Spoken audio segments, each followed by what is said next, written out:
Na današnji dan, 22. februara 1826. godine, rođen je Svetozar Miletić. Delegacija gradske organizacije Dveri Novi Sad došla je da položi cveće na njegov grob. Svetozar Miletić bio je ugledan pravnik, advokat, političar, poslanik, novinar, jedan od učesnika i organizatora Majske skupštine 1848. godine kada je proglašena Srpska Vojvodina. Sa samo 35 godina postao je gradonačelnik, u to vreme najmlađi u istoriji našeg grada.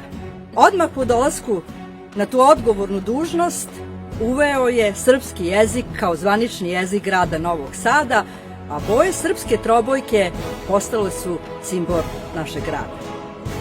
Besplatno je branio, i to vrlo često, ljude na suđenjima, svojim vatrenim govorima koji su odisali iskrenošću, stekao je velike simpatije kod građana i veliku ljubav i podršku.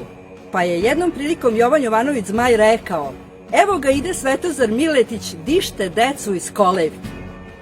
Bavio se prevashodno pitanjem sloboda i prava srpskog naroda u Austro-Ugarskoj monarhiji, ali mu nisu strana bila ni borba, ni uticaj na to da se pomogne, na primer, hercegovačkim ustanicima protiv Turaka. Takođe bavio se uopšte srpskim nacionalnim pitanjima. Zbog svojih stavova bio je mučen, proganjan i zatvaran. Ali zbog svega toga njegovi govori su bili i dalje oštri, jasni i bio je spreman na žrtvu zbog svojih ideja. Zbog tih žrtvi koje su ga skršile, umro je relativno brzo, ali nije savio kičmu.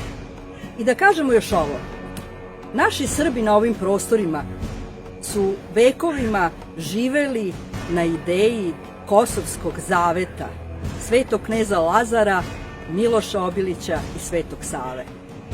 Naše srpske kuće kroz vekove držale su svaka kod sebe ikonu bar jednog od tih naših heroja.